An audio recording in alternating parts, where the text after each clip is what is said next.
Greg Barnes, go ahead. Hey, RJ. You were around last year, of course, and we know about Roy Williams' passion for NC State. Can you get a sense of Hubert Davis and kind of how he approaches some of these teams? He made it sound like it's kind of the same with every single team, regardless of the name on the jersey. Yeah, definitely. I think Coach Davis approaches every game the same, no matter the opponent. They're not North Carolina. We're coming at you. So that's like his mindset towards the game, and that's our mindset towards the game. So we know Saturday, previous history with Roy. But going to Saturday, we're just gonna have a mindset of just playing our game. Andrew Jones. Hey, RJ, Coach Williams is being honored tomorrow. I'm just kind of curious. You had 1 year playing for him. It was kind of a different year being COVID. But what do you know about all of his accomplishments that he's had as a coach, from going back to his time as assistant at Carolina, then Kansas, then coming back to Carolina? And what was your 1 year experience of playing for a Hall of Famer, a guy with Roy's reputation? What was that like? Well, I mean, Coach Williams is a legendary coach. He's won his whole life. He had a lot of success here at Carolina. And for me as a kid, I used to watch, the teams that really interested in me.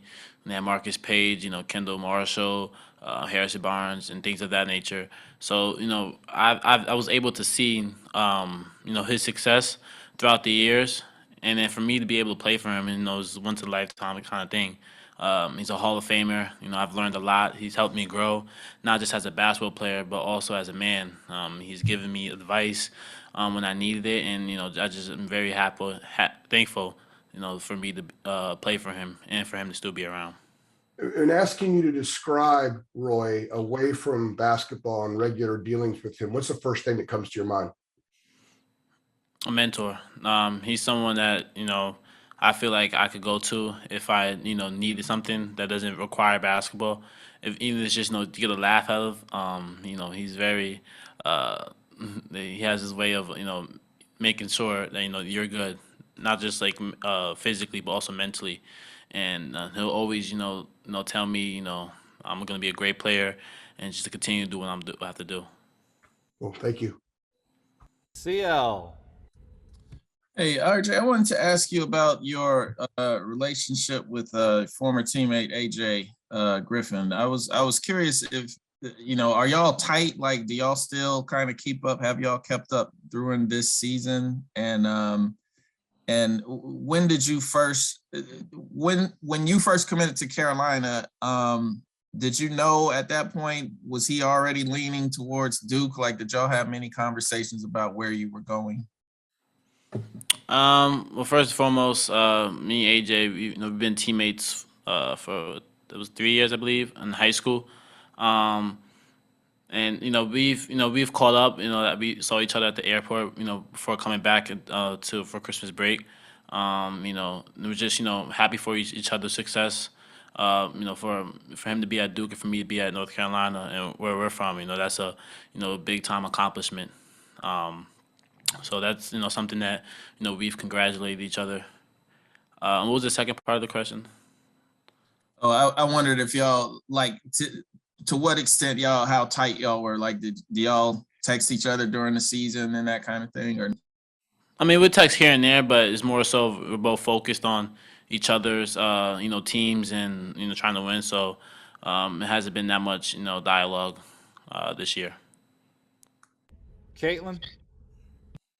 Hey RJ. So how have you and Caleb found your grooves as the 1 and 2 this year? And what do you guys look forward to as point guards for these ACC rivals? I think me and Caleb, from our time during the summer, we were able to gel and learn how to play with each other. I think that was the main thing, and getting comfortable. Just being on the court at the same time together. I think we were doing a good job this year of when time to score and time to make plays for others. So we're definitely gelling off of each other, and it's been a success so far. Adam Smith. RJ, I wanted to go back to Roy for just a second. I mean, you're talking about, seeing him as a mentor.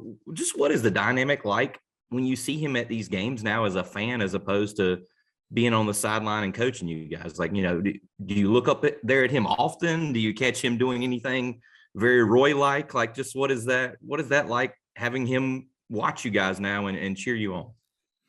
I mean, I know it's definitely hard for him, he loves the game, so for him to, step away, but for him to always also be at the games and show some support, that just shows how much he has love for this place and for our team. That's something that, I found that's I'm very grateful for that. For him to, I know it's definitely hard for him to, step away and, not coach anymore, but for him to just be around and, show up to home games and, just, you see him like throughout the building, it's a great feeling.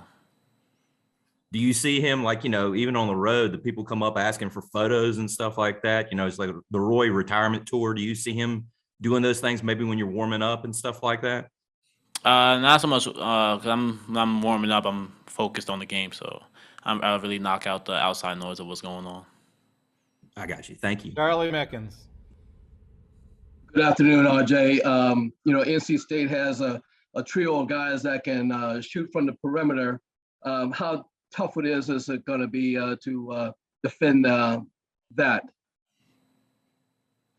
Well, I know NC State has, a couple of players that are able to create for their own and knock down the three ball. So if we just are, playing our principal defense and know what we're capable of doing, we should be fine. Anybody else for RJ? All right, RJ, thank you very much. Thank you. Hey,